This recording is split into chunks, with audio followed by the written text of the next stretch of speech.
Hi guys, welcome to Cricket with Venkatesh. So here I am ready to play that danger game again. ప్రతి ఐపీఎల్కి ముందు నేను danger game ఆడే సాహసం చేస్తుంటాను. అదేంటంటే ప్లే ఆఫ్స్కి వెళ్ళే టీమ్స్ ఏంటని ప్రెడిక్ట్ చేయడం. ప్లే ఆఫ్స్కి వెళ్ళే టీమ్స్ ప్రెడిక్ట్ చేయడం నిజంగా డేంజర్ గేమే కదా. గతంలో 8 టీమ్స్ ఉన్నప్పుడే అది పెద్ద డేంజర్. ఇప్పుడు 10 టీమ్స్ అయిపోయినాయి. 10 టీమ్స్లో 4-5 పిక్ చేసి వీళ్ళలో ప్లే ఆఫ్స్కి వెళ్ళే టీమ్స్ ఉంటాయని చెప్పడం చాలా కష్టం. నెంబర్ 1. నెంబర్ 2 ఏంటంటే ఈసారి పర్టికులర్గా మెగా ఆక్షన్ తర్వాత జరుగుతున్న మొట్టమొదటి ఐపీఎల్. సో టీమ్స్ అన్నీ కొత్తగా ఉన్నాయి. ఎవరు ఎలా కంబైన్ అవుతారు, ఎలా జెల్ అవుతారో మనకు తెలియదు. పేర్లు బాగానే ఉంటాయి, కానీ వాళ్ళు ఆ కొత్త సెటప్లో ఎవరు ఎలా ఆడతారనేది ఎవ్వరు చెప్పలేరు. అయినా సరే ఈ సాహసం నేను చేస్తున్నాను. గతంలో కూడా చేస్తే 2020లో మంచి రిజల్ట్స్ వచ్చినాయి. Out of 5 teams I predicted 4 play ఆఫ్స్కి వెళ్ళిపోయారు. 23లో 5 టీమ్స్ చెప్తే 3 వెళ్ళారు, బాగానే ఉంది. Last year was a total flop show. ఎందుకంటే 5 టీమ్స్ చెప్తే దాంట్లో 2 టీమ్సే ప్లే ఆఫ్స్ క్వాలిఫై అయినాయి. సో అవుతుంటుంది. దిస్ ఈజ్ నాట్ అస్ట్రాలజీ కదా, కొంచెం అటు ఇటు అవుతుంటుంది ఖచ్చితంగా. అయినప్పుడు ఏంటంటే మీకు ఒక అస్త్రం దొరుకుతుంది అనమాట. ఏంటంటే నువ్వు నా ఫేవరెట్ టీంని ప్లే ఆఫ్స్కి వెళ్ళదన్నావు, కానీ వెళ్ళారు, టైటిల్ కూడా కొట్టారు, లేదా ఫైనల్కి వెళ్ళారు, చూసావు అనేది మీరు అది మైండ్లో పెట్టుకొని అవసరమైనప్పుడల్లా నా మీద బాణాలు ఎక్కువ పెడతా ఉంటారు. So I'm ready to face it. సరదాగా ఆడుకుందాం. ఇప్పుడు నేను అనేది ఏంటంటే మీ ఫేవరెట్ టీం గురించి నేను చెప్పకపోతే మీరు మనోభావాలు దెబ్బ తీసుకోవద్దు. మీరేంటంటే మీ ప్రాబబుల్ 5 ఏంటో ఇవ్వండి. నేను వీలైతే కమ్యూనిటీ పోల్ కూడా ఇస్తాను. దాంట్లో కూడా మీరు you can predict the 5 teams. 5 చేయబడి దాంట్లో 4 వస్తాయి. 5లో ఏ 4 వస్తాయి అనేది మనం చూద్దాం. సో ఇప్పుడు మీ ప్రెడిక్షన్ మీరు ఇవ్వండి, నా ప్రెడిక్షన్ నేను ఇస్తాను. Let us play this as a game. అంతే తప్ప మనం ఏదో బ్రహ్మాండంగా చెప్పేస్తామంటే ఎవరు చెప్పలేరు. నేను కూడా అంత గొప్పగా చెప్తాను నేను కూడా అనుకోను. నేను ఏదో ప్రయత్నం చేస్తాను. ప్రయత్నం చేయడం తప్పలేదు కదా. సో ముందుగా ఎవరు క్వాలిఫై కాకపోవచ్చు అనేది నేను స్టార్ట్ చేస్తాను. దాంట్లో నాకు రాజస్థాన్ రాయల్స్ ఆల్రెడీ వీడియోలో కూడా చెప్పాను. ఎందుకో ఈసారి టీమ్ సెలెక్షన్ సరిగ్గా లేదు. వాళ్ళు మంచి ప్లేయర్స్ని వదిలేసుకున్నారు. వాళ్ళకి ప్రాపర్ రిప్లేస్మెంట్స్ రాలేదు, బ్యాకప్స్ కూడా లేవు. దాంట్లో రాజస్థాన్ రాయల్స్ ఎందుకనో ఆల్రౌండర్స్ లేరు. తర్వాత బౌలింగ్లో జోఫ్రా ఆర్చర్ తప్ప పెద్దగా అక్కడ స్ట్రెంత్ లేదు. వాళ్ళు దే డిపెండ్ టోటలీ ఆన్ వాళ్ళ captain Sanju Samson, Riyan Parag and Yashasvi Jaiswal super ఫామ్లో ఉన్నాడు, కరెక్టే. కానీ మిగతా వాళ్ళు కూడా ఉండాలి కదా. Hetmyer is good finisher, Jurel is good, but batting ఒక 5 బ్యాట్స్మెన్ బాగానే ఉన్నారు, కానీ బౌలింగ్లో అంత పసలేదు. ఓవరాల్గా టీం అంత ఎక్సైటింగ్గా లేదని అనిపిస్తుంది. సో వాళ్ళకి ఛాన్సెస్ తక్కువని అనుకుంటున్నాను. తర్వాత గుజరాత్ టైటన్స్ కూడా లాస్ట్ ఇయర్ కంటే ఈ ఇయర్ చాలా బెటర్గా ఉంది, కానీ వాళ్ళకి ఒక సాఫ్ట్ అండర్ బెల్లీ ఉంది. ఏంటంటే మిడిల్ ఆర్డర్లో టాప్ ఆర్డర్ బాగుంది. టాప్ ఆర్డర్లో మనకి Gill, Buttler, Sai Sudharsan are very good, very consistent ఆడతారు వాళ్ళు, దాంట్లో డౌట్ లేదు. తర్వాత మిడిల్ ఆర్డర్ కాస్త డొల్లతనంగా కనిపిస్తుంది. అక్కడ Washington Sundar, Glenn Phillips, Shahrukh Khan ఇలాంటి వాళ్ళు ఎంతవరకు ఆడతారు అనేది అక్కడ డౌట్. వీళ్ళకి బౌలర్స్ బాగున్నారు, కానీ డెత్ బౌలింగ్లో అంత స్ట్రెంత్ లేదేమో అనిపిస్తుంది. డెత్ బౌలింగ్లో సిరాజ్ కానీ, రబాడ కానీ, ప్రసిద్ధ్ కృష్ణ వీళ్ళందరూ డెత్ బౌలింగ్లో అంత స్ట్రాంగ్ కాదు కదా. అదొక డౌట్ వీళ్ళకి అనిపిస్తుంది. సో ఈ 2 టీమ్స్ వెళ్ళకపోవచ్చు అని అనుకో, వెళ్ళవని అంటలేదు, వెళ్ళవని చెప్పడానికి నేను వెళ్ళకపోవచ్చు అని చెప్తే నేను ఎక్స్పెక్ట్ చేస్తున్నాను. అలాగే ఎల్ఎస్జీలో మయాంక్ యాదవ్ ఫుల్గా ఫిట్గా లేడు, ఎన్ని మ్యాచ్లు ఆడతాడో తెలీదు. వాళ్ళ బౌలింగ్ అంతా ఆల్ ఇండియన్ పేస్, అదొక వెరైటీ కనిపిస్తుంది మనకి. బ్యాటింగ్లో మనకి they depend mostly on Nicholas Pooran and Rishabh Pant. మిగతా బ్యాటింగ్ డౌన్ ది ఆర్డర్ కూడా పెద్ద గొప్పగా అనిపించట్లేదు. సరైన ఆల్రౌండ్ స్ట్రెంత్ కూడా నాకు ఆ టీంలో కనబట్లేదు.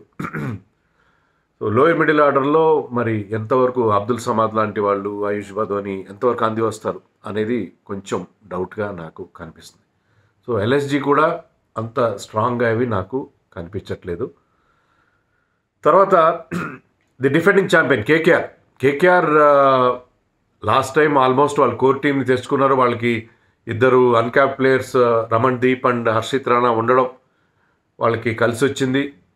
చాలా వరకు ఆ కోర్ని తెచ్చుకునే ప్రయత్నం చేశారు, కానీ మిస్ అయిన వాళ్ళ కోచ్ గంభీర్ కావచ్చు, కెప్టెన్ శ్రేయస్ అయ్యర్ కావచ్చు, లేకపోతే మిచెల్ స్టార్క్, ఫిల్ సాల్ట్ ఇలాంటి వాళ్ళు కూడా చాలా ఇంపార్టెంట్ మిస్సెస్ కూడా ఉన్నాయి. చాలా వరకు రిటైన్ చేసుకున్నారు. తర్వాత ఈ కెరబియన్ ఆల్రౌండర్స్ సునీల్ నారాయణ మళ్ళీ అలాంటి ఓపెనింగ్ బ్యాటింగ్ చేస్తాడా, రసల్ ఫిట్గా ఉంటాడా, లాస్ట్ టైం లాగా ఆల్రౌండ్ పర్ఫార్మెన్స్ ఇస్తాడా అనేది ఇప్పుడు క్వశ్చన్ మార్క్గానే ఉంటుంది వాళ్ళకి.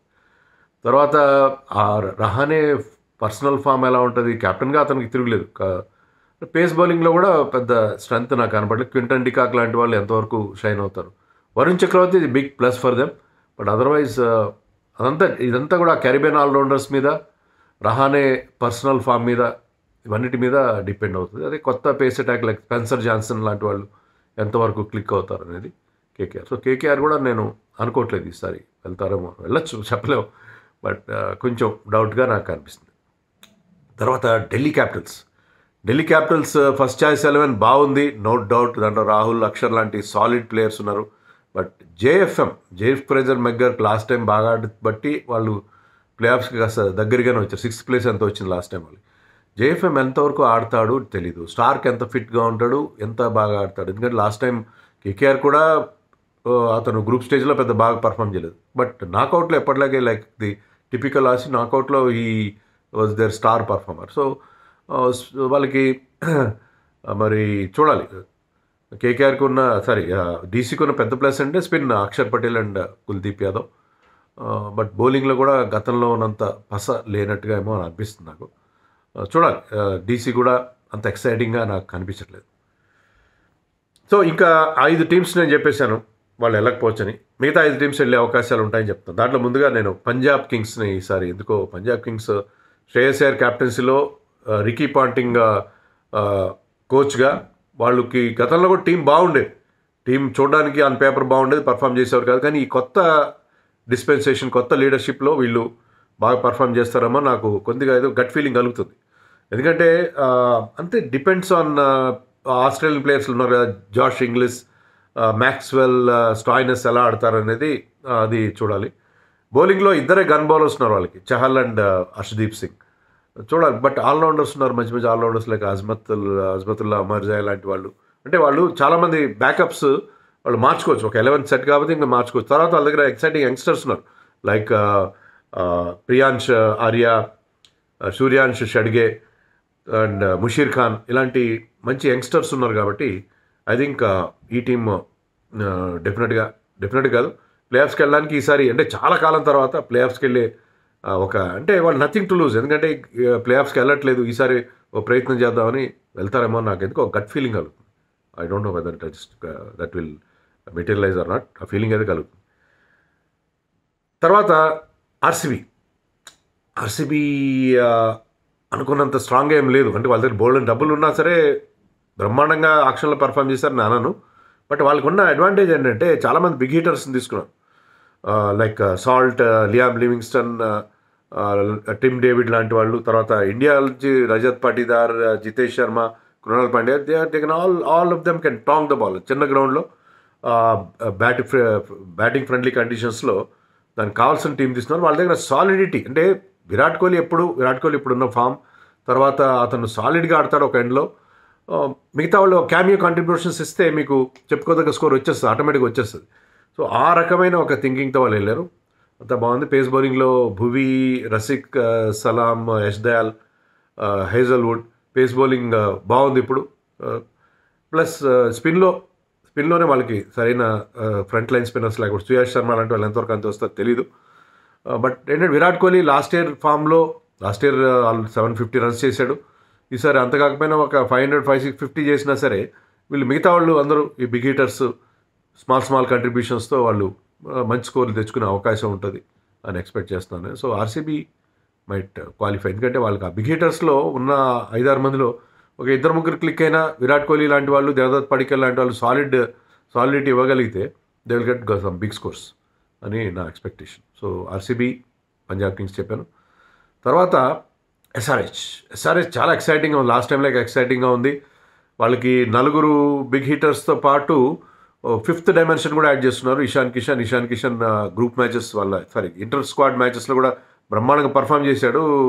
అండ్ ఇషాన్ కిషన్ చేరికతో మరింత స్ట్రెంథన్ అవుతుంది వాళ్ళ టీం అని నాకు అనిపిస్తుంది. ఒకటి ఏంటంటే వాళ్ళకి ఒక సాలిడ్గా ఆడే ప్లేయర్లు అండి. అలాగే చెప్పాను కదా, విరాట్ కోహ్లీ ఆర్సీబీ గురించి ఒక సాలిడ్ ప్లేయర్ ఉంటే అరౌండ్ హిమ్ మిగతా వాళ్ళు స్మాల్ కంట్రిబ్యూషన్స్ ఇచ్చినా సరిపోతుంది. ఆ సాలిడ్ రోల్ బహుశా నితీష్ రెడ్డి టేకప్ చేయాలి. సచిన్ బేబీ ఉన్నాడు కానీ అతను గతంలో ఐపీఎల్లో పెద్ద గొప్పగా ఆడింది లేదు, బట్ డొమెస్టిక్లో మంచి ఫామ్లో ఉన్నాడు. సో ఒక సాలిడ్ ప్లేయర్ లేని లోటు వాళ్ళకి మనకు కనిపిస్తుంది. అలాగే ప్యాట్ కమిన్స్ మరి ఎంతవరకు ఫిట్గా ఉన్నాడు, ఎంతవరకు అతను ఫుల్గా. కానీ ఈసారి ఏంటంటే వాళ్ళు స్పిన్ బౌలింగ్ బాగుంది. స్పిన్ బౌలింగ్లో జాంపా, రాహుల్ చహర్ గతంలో స్పిన్ బౌలింగ్ వాళ్ళకి సరిగ్గా లేదు.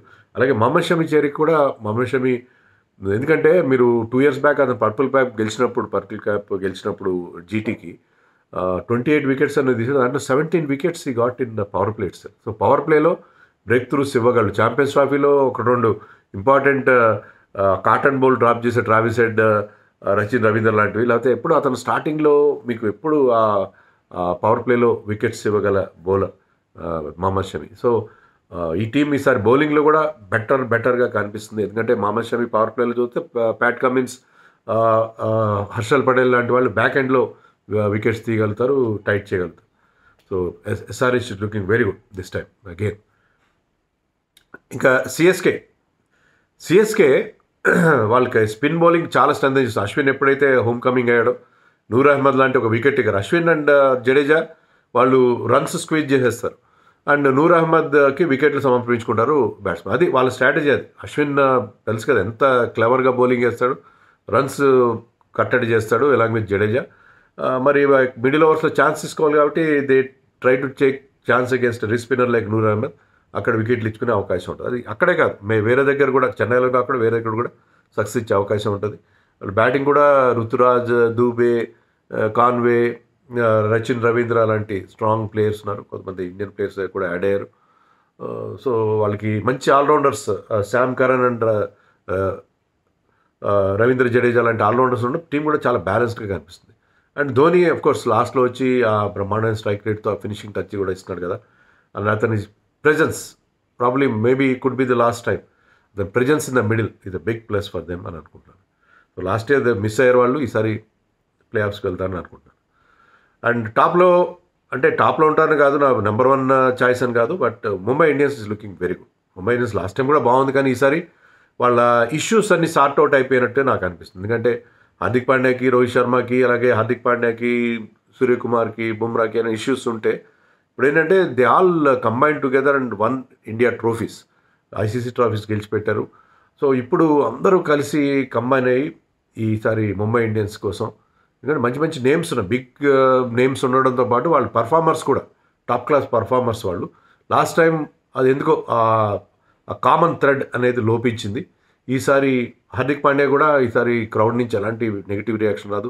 అతను కూడా చాలా, హార్దిక్, రోహిత్ అండ్ తిలక్ వర్మ లాంటి వాళ్ళు ఇప్పుడున్న ఇంటర్నేషనల్ ఫామ్ ఆధారంగా వాళ్ళు చాలా బాగా పర్ఫామ్ చేసే అవకాశం మనకి కనిపిస్తుంది. ఎటొచ్చి ఇక్కడ ఏంటంటే సూర్యకుమార్ ఆఫ్ లైట్ కొంచెం అతని గ్రాఫ్ డౌన్ అయినట్టుగా అనిపిస్తుంది. సూర్యకుమార్ మళ్ళీ దాన్ని రీగైన్ చేయగలిగితే ముంబైని అప్పుడు చాలా కష్టం. మెయిన్గా ముంబైకి ఏంటంటే బుమ్రా అవైలబిలిటీ, ఎప్పుడు వస్తాడు బుమ్రా, స్టార్టింగ్లో ఎప్పుడు వాళ్ళు మ్యాచ్లో ఓడిపోతారు. బుమ్రా 2-3 మ్యాచ్ల తర్వాత వచ్చిన బుమ్రా కనుక remaining part of the season అంతా ఆడగలిగితే వాళ్ళకి, ఎందుకంటే Bumrah, Deepak Chahar and Trent Boult, మీరు పేస్ ఫ్రెండ్లీ కండిషన్స్లో వాళ్ళ కాంబినేషన్ మీరు ఒకసారి చూడండి. స్పిన్లో కూడా గతంలో లేనట్టుగా వాళ్ళకి శాంట్నర్ లాంటి ఒక మంచి స్పిన్నర్ని వాళ్ళు టీంలో యాడ్ చేస్తున్నారు. శాంట్నర్ చేరికతో వాళ్ళ స్పిన్ డిపార్ట్మెంట్ కూడా స్ట్రాంగ్ అయ్యే అవకాశం ఉంది. హార్దిక్ పాండ్యా 4th సీమర్గా వాళ్ళకి ఉంటాడు. సో వాళ్ళ బౌలింగ్, బ్యాటింగ్ అన్నీ చాలా బాగున్నాయి. ఎటొచ్చి ఏంటంటే నమంధిర్, రాబిన్ మింజ్ లాంటి యంగ్స్టర్స్ ఎంతవరకు పర్ఫామ్ చేస్తారని ఒక చిన్న, ప్రతి టీంకి ఒక వీక్ లింక్ ఉంటుంది కదా. మెగా ఆక్షన్ తర్వాత ఆల్ బేసిస్ కాబట్టి ఏ టీం కూడా కనబడదు. సో 1-2 వీక్ లింక్స్ ఉంటాయి, వాళ్ళకి క్వశ్చన్ మార్క్స్ ఉంటాయి. బట్ అది నా దృష్టిలో ఏంటంటే Mumbai Indians, Chennai super Kings, SRH, RCB and Punjab Kings, ఈ 5 టీమ్స్లో 4 టీమ్స్ ప్లే ఆఫ్స్కి వెళ్తాయని అనుకుంటున్నాను. 3 టీమ్స్ ప్లే ఆఫ్స్కి వెళ్ళినా కూడా I will be very happy. So మీరు మీ మనోభావాలు పాడు చేసుకోకుండా మీ టాప్ 5 ఎవరు, మీ టాప్ 5 ప్లే ఆఫ్స్కి వెళ్ళే ఛాన్సెస్ ఉంటే టాప్ 5 ఎవరో మీరు కామెంట్ సెక్షన్లో ఇవ్వండి. Let us play this game.